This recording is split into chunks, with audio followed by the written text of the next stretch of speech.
Hey, friend, I wanted to jump on here really quick and just share a thought with you. And the thought is this: being real will always serve you better than pretending to have everything together. Listen, we are going through some crazy times. And what we're dealing with in this moment is something that we've never dealt with before. And you better believe that our emotions have been accelerated and we're experiencing stress at a level that we've never felt it before.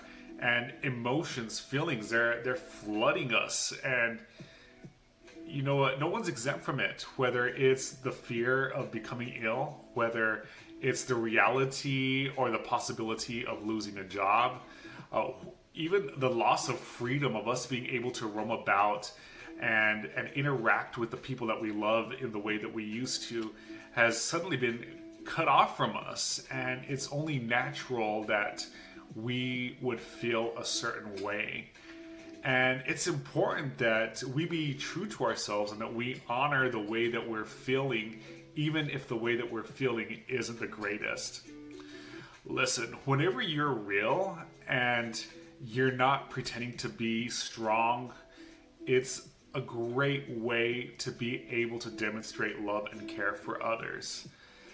There's many times if we don't have the ability, or if we are consciously choosing to not deal with our emotions, we usually end up stuffing them.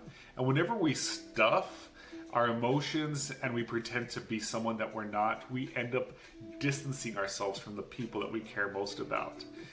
And people need to know that you are human. The people that you care about need to know that you're human.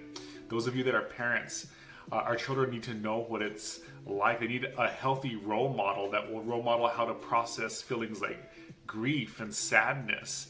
And I'm not saying that you're going to just break down and freak out in front of them. And if that happens, so it happens.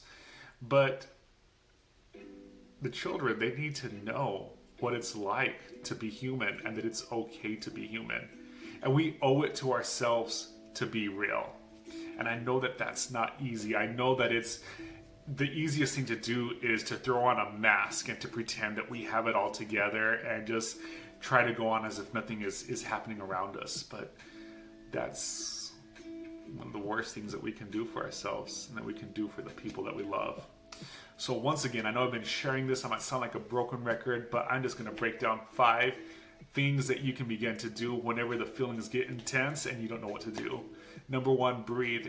Every good breath deserves another one.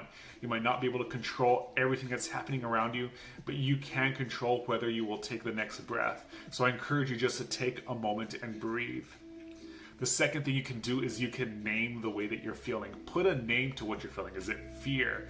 Is it sadness? Is it shame? Is it grief? Name what you're feeling and then begin to describe it. That's the third thing that you're going to do. Really just tune into your body and figure out what's happening. If it's fear, are you feeling it in your throat? Are you feeling it in your stomach? Where is it beginning to show up in your body? Because feelings and emotion are much more than just a cognitive thing, a mental thing. There's something that affects you physiologically. So pay close attention to that. Then you're going to want to take a moment to listen. Lean in and listen. And listen, if you're not used to dealing with emotions and sitting with your feelings, it might not be something that you're able to do for a long time. Maybe it's something you might only be able to lean into it for 30 seconds to a minute. But as you begin to exercise this muscle, you'll be able to sit with it a little bit longer and realize that your emotions are just part of the human experience. And whenever you sit with it, ask that emotion, like, what are you here for? What are you trying to tell me in this moment? If you could speak, what is it? What is it that you would want me to learn in this moment? And really just tune into that. The last thing you want to do is you want to respond to the emotion. And really what I'm encouraging you to do is I'm encouraging you to act and not to react. Really, as you've listened, as you've named the emotion, as you've felt it, as you've listened to it, make a decision. How do I want to respond to this? In light of everything that's going on, What am I going to do to move forward from this point?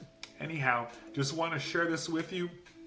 Once again, if you need someone to chat with, if you need someone to process a season of life, don't hesitate to reach out. I'd be more than happy to spend some time with you. Meanwhile, you take care. You be blessed, my friend. We'll see you soon.